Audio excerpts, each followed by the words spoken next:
Hello, my name is Rico Silvaprimus and my matrix number is 2022971 and my course is ELC 151.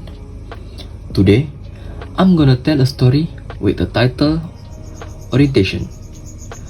This story is by Daniel Orozco.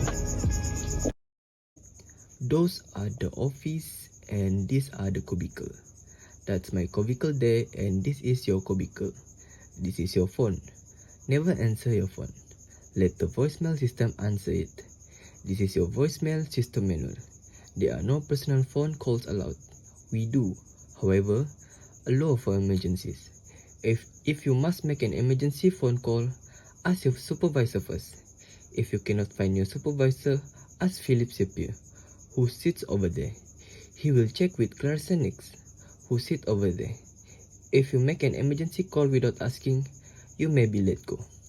These are your in and out boxes.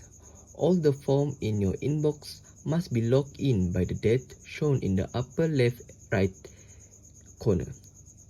Entitled by you in the upper right hand corner and distributed by the processing analyst, whose count is numerically coded in the lower left hand corner.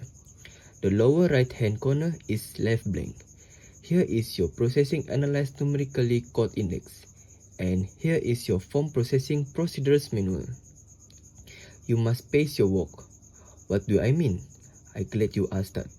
We pace our work according to the 8-hour workday.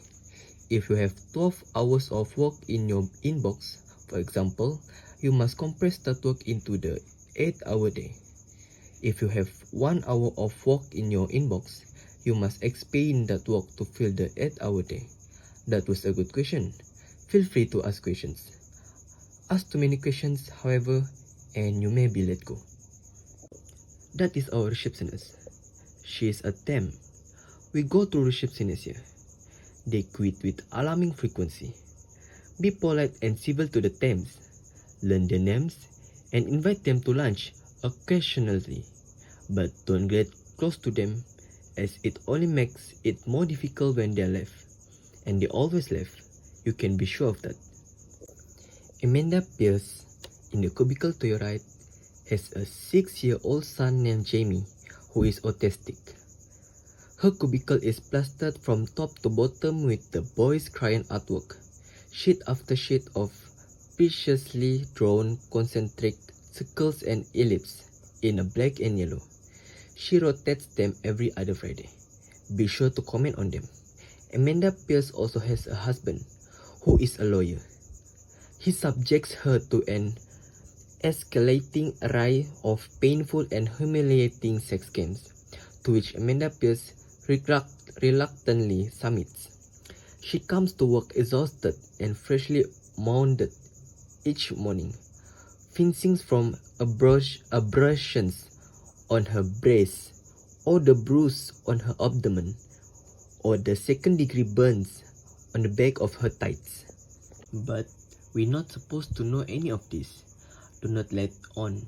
If you let on, you may be let go. Annika Bloom sits in that cubicle. Last year, while reviewing quarterly reports in a meeting with Barry Hacker, Annika Bloom's left palm began to bleed. She fell into trance, stared into her hand, and told Barry Hacker when and how his wife would die. We laughed it off. She was, after all, a new employee.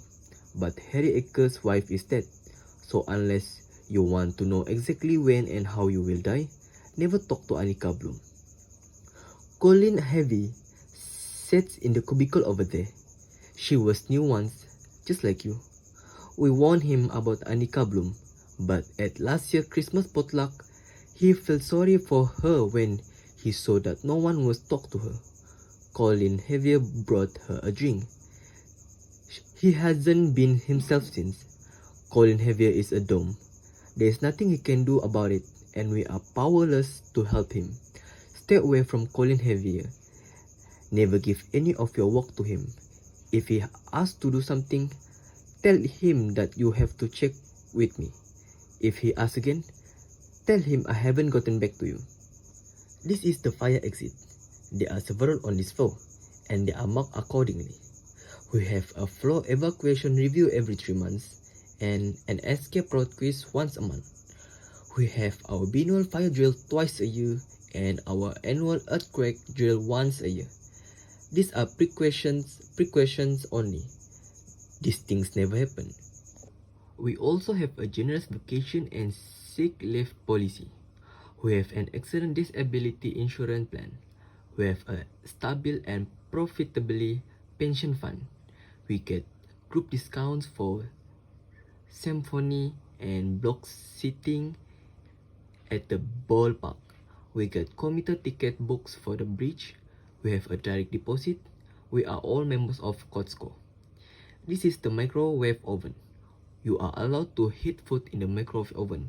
You are not, however, allowed to cook food in the microwave oven. We get 1 hour of lunch.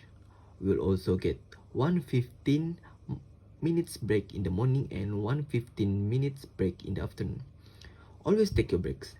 If you skip breaks, it is gone forever. For your information, your break is a privilege, not right. If you abuse the break policy, you are authorized to resign your break. Lunch, however, it's a right, not a privilege. If you abuse the lunch policy, our hands will be tied and we will be forced to look the other way. We will not enjoy that. Kevin Howard sits in that cubicle over there. He is a serial killer, the one they call the carpet cutter, responsible for the mutilation across the town. We are not supposed to know that. So do not let on. Do not worry. His compulsion inflicts itself on strangers only, and the routine established is elaborate and unwavering. The victim must be a white male, a young adult, not older than 30, heavy-set with dark hair and eyes, and the like. The victim must be chosen at random before sunset.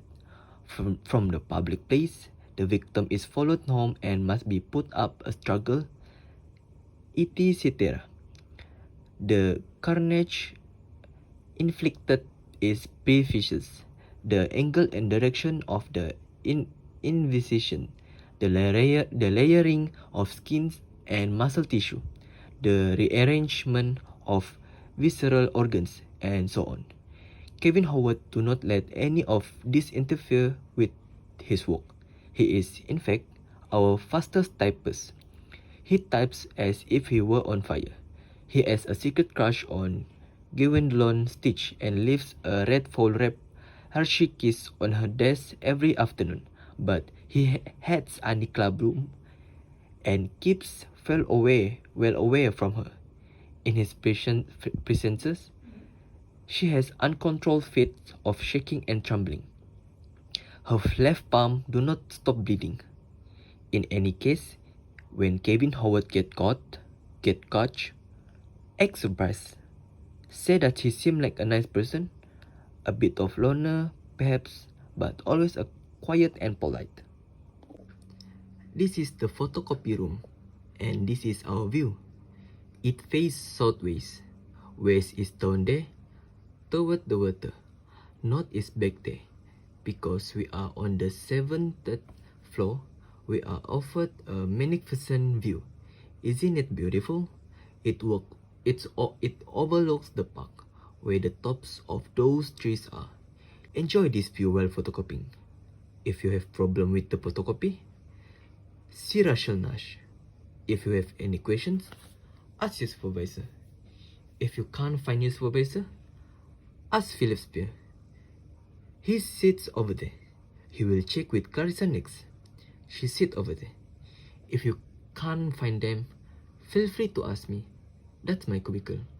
I sit in there.